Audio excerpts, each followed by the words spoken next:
बाहर तेज बारिश हो रही हो, हड्डियां कपा देने वाली ठंडी धुंध हो और सोचिए कि आप एक अनजान सुनसान पहाड़ी गांव में फंस गए हो।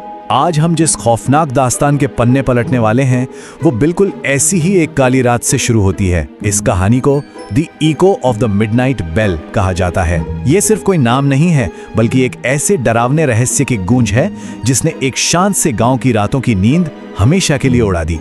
तो चलिए इस अंधेरे में एक साथ कदम रखते हैं। अब इस कहानी में एंट्री होती है 4 लड़कों की, अमन, रवि, कुणाल और दीप। ये चारों कॉलेज के लड़के उस गांव में सिर्फ अपने चैनल के लिए हॉरर कंटेंट ढूंढने गए थे।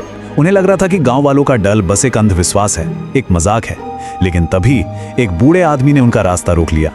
उसकी आवाज सच में बुरी तरह कांप रही थी।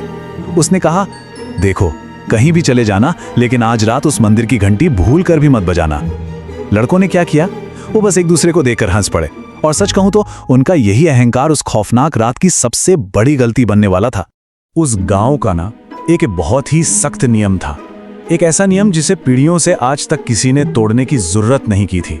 गांव के बाहर घने जंगल के ठीक बीचों बीच एक पुराना खंडहर हो चुका मंदिर था। वो जगह हमेशा एक अजीब सी रहस्यमयी धुंध में लिपटी रहती थी। नियम बिल्कुल साफ था, आधी रात के बाद उस मंदिर की घंटी को कोई नहीं छुएगा। क्यों? क्योंकि कहा जाता था कि अगर वो घंटी बजी तो जंगल उसका जवाब देता है।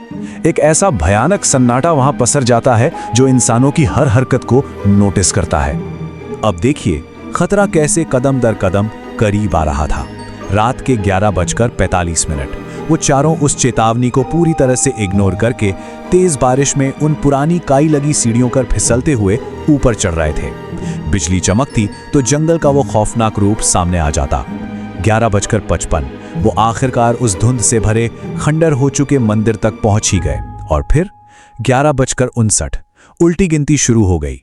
हर एक गुजरते सेकंड के साथ मानो हवा में घुली हुई दहशत और भी गहरी होती जा रही थी। 3, 2, 1 बाहर तूफान अब अपना रौद्र रूप ले चुका था। हवाएं सच में चीख रही थीं। दीप अंदर ही अंदर बहुत घबरा रहा था। उसे लग रहा था कि कुछ गलत होने वाला है। लेकिन अमन, उसने बिना किसी की परवाह किए अपना कैमरा ऑन किया और उस विशाल कांसे की घंटी से लटकी भारी रस्सी को अपनी पूरी ताकत लगाकर खींच लिया। बॉन्ग! कांसे की उस विशाल घंटी से एक बेहद भारी और गूंजती हुई आवाज निकली। वो आवाज इतनी तेज थी कि उन ठंडे अंधेरे पहाड़ों के हर एक कोने को मानो चीरती हुई निकल गई। जरा सोचिए, ये सिर्फ एक आवाज नहीं थी, ये उस जंगल की सदियों पुरानी खौफनाक शांति को तोड़ने का एक सीधा सीधा चैलेंज था। घंटी बजने से ठीक 1 सेकंड पहले तक वहां क्या था? भारी बारिश, तूफानी हवाएं और बादलों की गरज। लेकिन जैसे ही घंटी की गूंज खत्म हुई, अचानक से सब शांत, एकदम सन्नाटा। ये कोई नॉर्मल शांति नहीं थी, ये एक बहुत ही अस्वाभाविक और चुभने वाला सन्नाटा था। अचानक हवा चलना बंद हो गई, कीड़ों की आवाजें गायब, यहां तक कि बारिश की बूंदों के गिरने की आवाज भी आनी बंद हो गई। पूरा का पूरा जंगल मानो एक ही पल में बर्फ की तरह जम गया था। बिल्कुल मौत जैसा सन्नाटा। और उस जमे हुए डरावने सन्नाटे के बीच रवि जोर से हंस पड़ा। उसने कहा, देखा, बिल्कुल बेकार की कहानी थी। उसे इस बात का जरा भी अंदाजा नहीं था कि उन घने काले पेड़ों के बीच से क्या चीज उनकी तरफ बढ़ने वाली है। वो जो कुछ सेकंड्स की शांति थी ना, वो असल में किसी बहुत भयानक तूफान के आने से पहले की शांति थी। और तभी वो हुआ जिसका सबसे ज्यादा डर था। जंगल के उस सबसे गहरे और अंधेरे हिस्से से एक दूसरी घंटी बज उठी। बूम! एक पल में, बस एक ही पल में, उन चारों लड़कों के चेहरों का रंग पूरी तरह उड़ गया। ये आवाज बिल्कुल उसी मंदिर की घंटी जैसी थी। लेकिन सोचने वाली बात यह थी कि उस पूरे जंगल में तो कोई दूसरा मंदिर था ही नहीं। तो फिर यह आवाज आखिरकार आई कहां से? अब देखिए चीजें कैसे बद से बदतर होती गईं। पहले बहुत दूर से एक जवाब देने वाली घंटी बजी। फिर सिर्फ कुछ सेकंड बाद एक और आवाज आई, जो इस बार पहले से कहीं ज्यादा करीब और बहुत तेज थी। दीप ने अपने कांपते हुए हाथों से टॉर्च की रोशनी को जंगल की तरफ घुमाया और उस हिलती हुई कमजोर रोशनी में उन्होंने देखा कि पेड़ों के बीच कोई खड़ा है।